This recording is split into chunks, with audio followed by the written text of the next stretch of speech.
Wase, we are on our own. We are on our own. Well, I have just watched the BBC documentary about how people were killed on like maandamano when they were breaking into parliament. And I literally have no words. BBC Africa have exposed what police would have taken 10 years to investigate. I don't know if it's the issue is the police or that you kitu yenye ina investigate it's not supposed to be found out. But these people have already exposed them. Go and watch that documentary on YouTube and it will move you. It is very sad. It shows you step by step and it shows you the pictures of the people who are killed, and it's so moving what these people in government have done. Yeah, but this documentary gives me hope because even as Kenya and the political ruling class do whatever they want to do, the world is still watching. And that makes me have like a small bit of hope, because at least those people who died will be avenged. Not all of them, but they will be avenged. Because you will see that documentary that actual KDF police officers were deployed. And there is one police officer who is shouting, "Kill them." Wow, there's no mistake. I'm not talking about it was by mistake, they were just trying to know. He said, "Kill them." That's how bad it is. Go and watch that documentary on YouTube and tell me about it in the comments. Wase, we are on our own. We are on our own. KDF, tunawalipa mishahara, tunawanunulia hizo uniform navaa, mpaka hizo bude, it's our taxes. Then you come and bullet us and you kill us like this? Hey, wananchi, we are on our own. Have you watched this documentary? Iko out. Have you watched it? Hey, this is fucked up than we ever thought. Hakuna mtu angefikiria tutafika hapa as a country. And how did we even get here? Tuko hapa aje? KDF wenye wanafaa kutu protect sisi wananchi. Responsibility yenu ni kuprotect wananchi na country yao. Nyinyi ndo mnatubada. Hey, BBC Africa, thank you. Guys, there is a must watch documentary. Ishatoka. And then pale YouTube, just go and watch it. BBC Africa has released the killer cop. Ndio huyo hapo. The killer cop.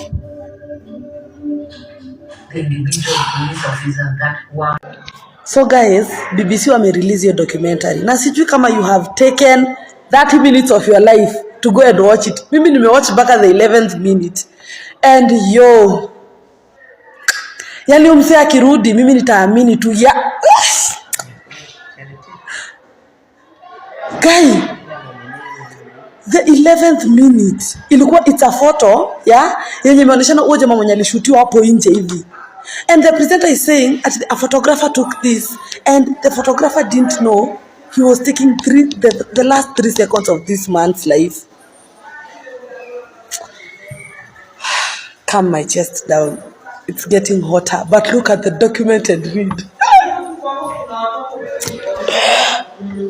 Ebu go and watch it. Enda to watch ndio upate tu. Tunafaa to watch before elections. Hiyo kitu big. Yaani watu walikuwa wanafuatwa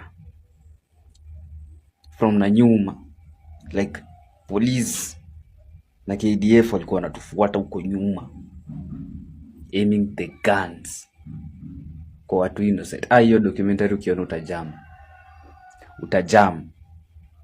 Hadi unajiuliza hii ndio nchi yenye like kwani watu yangu walifanya nini ku deserve all of this? Na hii ni nchi gani tumekuja kukua?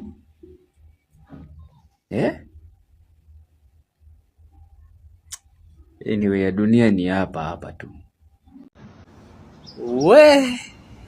We ni kubaya. Nimetoka kuachia documentary ya BBC. Hii gava inajitetea ikiwa upande gani? I want to know. Hii gava inajitetea ikiwa upande gani? Ushasikia ile nyimbo ya hatuitishi ruhusa kugusa? Hivyo ndio BBC wamefanya. Makosha. So guys, I'm done watching the documentary, yeah? Na hapo mwisho kuna like wameandika words after kuonyeshana videos and everything. Hapo mwisho kuna words wameandika na nataka tuzisome haraka kwa sababu niko kwa staff room kabla walimu wakuje. Tuko tumemaliza kuanalyze. Yani my heart has sunk. I am so heartbroken. Ni vile kwanza hata nimewatch kwa staff room singelia. Yani it's so bad. If you've not watched that video, enda uiangalie. Hasira iko times, I don't know, wacha tusome the words anyway. So this is the first one. Ati, we repeatedly invited the Kenyan government to participate in this film. They refused. We put our allegation to the police, the Kenya Defence Forces, and John Kaboi. So if you've watched the video, huyu John Kaboi ni mmoja wa wenye waliuana. And there is a KDF officer anaonekana hivi. Anyway, next. The police told us that the National Police Service cannot investigate itself. It can only offer support or evidence as demanded by the IPOA. Or the police told us IPOA is an independent, so I'm a defend what is IPOA hapa. The Kenya Defence Forces told us that the KDF was deployed to support the National Police Service in responding to violent protests in various parts of Kenya, resulting in the destruction and breaching. Point ni, we've seen the killers and we will never forget. We will never. Repeat after me.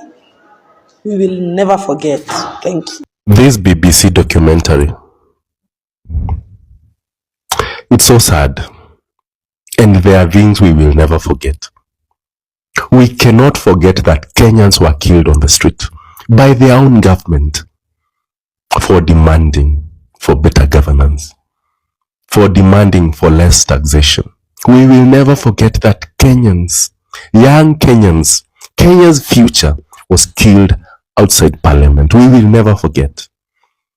And one day, all the perpetrators, everyone involved, will be brought to book. One day, we will get justice for everyone, every last Kenyan who was murdered on that fateful day of June 25th. One day. And that day is coming soon. And to the KDF, please clean your house. That person who shot 3 comrades just outside parliament must be brought to book. We need to see justice being done.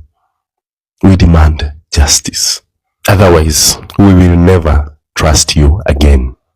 3 things I've picked from that BBC documentary on the Genzs protests. The first is the fact that not all heroes were kept. Shout out to Ademba Alans, the student journalist, and of course, Jama tulikuwa naye pale kwa streets akifanya kazi yake, but then of course he ended up being at the center of things, carrying bodies, and of course standing up to those police officers akiwaambia wazejo mnatushoot kwa nini. And then of course, number 2, Maze KDF wenye watu wali trust. I remember when they were released to the streets, watu wakasema hawako na sisi. And the fact that mmoja wao alifanya hiyo kitu. And of course, that does not mean that KDF ni mbaya. I think it's really important to clarify that. I believe there are really good people in the KDF. But of course, kuna some really questionable elements venye imeonyeshwa kwa hiyo, documentary. And we hope that all the necessary actions are going to be taken against those elements. And then of course, number 3, the fact that you cannot stop an idea whose time has come. And I hope our members of parliament have learned from that. The way watu walikuwa wanaenda, watu wanashutiwa, and guys just keep on moving. Viongozi, you guys have seen. You cannot stop an idea whose time has come. And the best you can do is listen to the people. Wanasemaje, and you'll have a really good time governing by. Since the Kenyan government refused to arrest or give up the name of people involved in unaliving Kenyan Genzs during Occupy Parliament 2024, BBC is revealing everything by giving up the name, time, and where they did it. So we will start with Elson Mulisia, 25-year student, and David Chege, 39 years, a father, and he owned his own business. And down here is John Kaboi. This is the police who ordered the fellow police to unalive people, not to chase them away, but to unalive. He was shouting, "Ua, ua," this means unalive, unalive. And because of this, because of him shouting like that, there's another police who bent down and set himself to start unaliving people. And in the process, these two guys, they were unalived there and there because of this guy. Yet the Kenyan government continued to say that people who were unalived that time, they were all goons. Were these goons? No. BBC News did their investigations and found out everything. They were using photos, pictures, live streams to do all their investigation and to find out the light time. To find out the light time, they used metadata.